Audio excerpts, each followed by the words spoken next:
Well, got a little bit of rain yesterday and last night here in California in the US. Badly needed, less than an inch in most places. Have you ever looked into something and you said, yeah, that's an automobile engine. You can tell by the engine block and the air filter and the fan belt and the water pump and the oil pump and the distributor and all that stuff. You pretty much know what it is when you look into it, if you can see past all the smog equipment, that is. Alright, so I've always wondered, if you were to peer down into politics, what would it look like? What does the motor of politics look like physically? Let's go over to the board and take a look. This may surprise you a bit.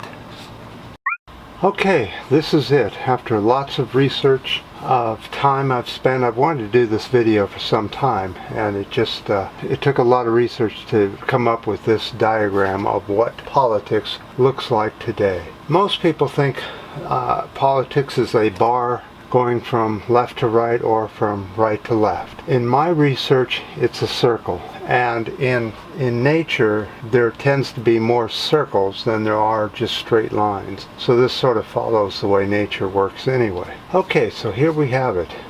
We have the right and we have the left. We have the conservatives, which are part of the right, and then we have the far right. Hitler was here, Trump is there, Dick Cheney is there, torture's there, spying is there, Obama is there, the project for the new American century is there. It's all right there. That's where you find all that.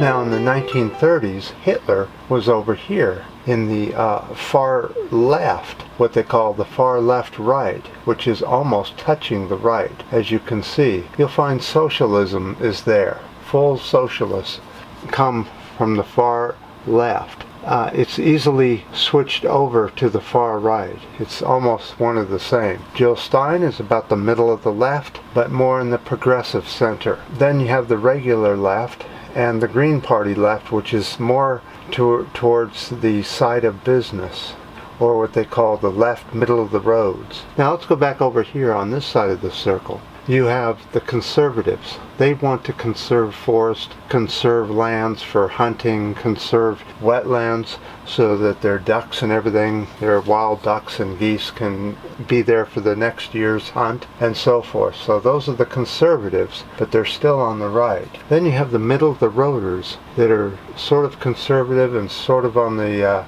more lefty sort of side.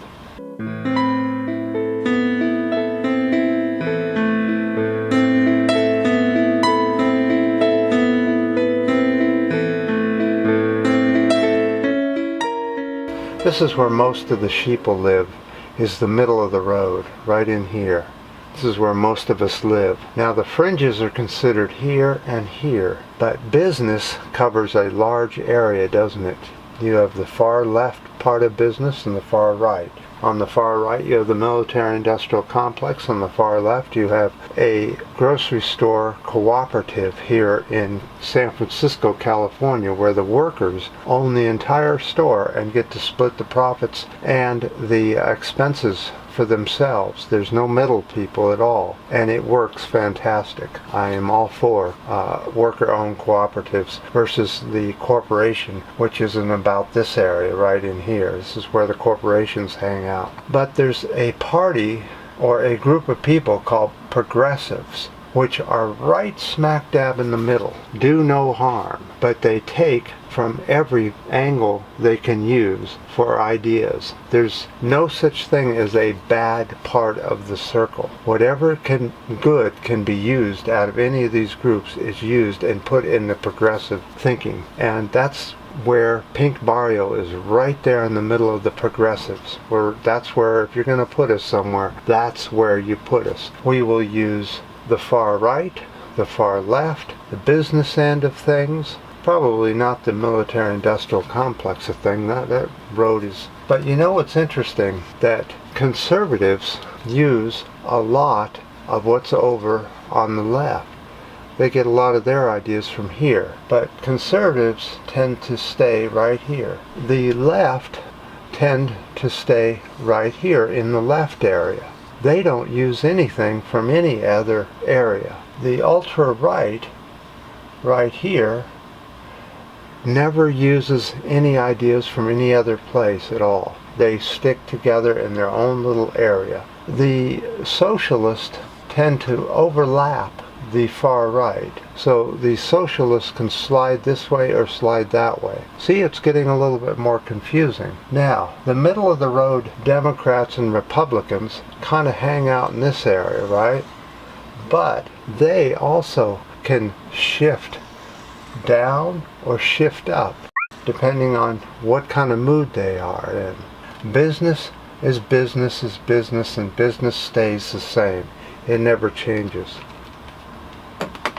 So I've wanted to put that information out there for some time. As you can see, humanity is just made up of all kinds of people and places and beliefs, and they switch back and forth. They can shift up and down, left to right. Humanity is not a stationary thing, and it's not black and white. So to call somebody either left or neoliberal or right-winger, you know, you have to kind of look at the wheel. You have to kind of look at the wheel a little bit closer to find out what people really are and the way they really work. That makes it a little bit clearer of what humanity is facing and why we're having so much trouble solving problems. When the problems are all solvable, it's that the humans can't seem to get the information that they need because of what they believe in or where they believe on the chart, on the circle itself. So that's another thing that humans have to get over, is start using all of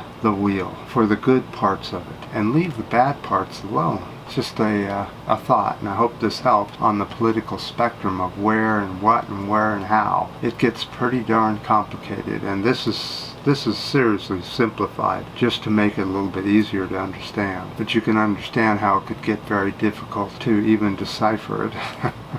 Alright guys, well, we did get about an inch of rain, so that's some good news. And on the political scene, it's not looking good. And on the environment scene, it's looking really bad. We're going to have to do another environmental update right around the corner. So I appreciate all the ups and the down and the new subscribers. We're getting lots of new subscribers, and I certainly appreciate it. And until next time.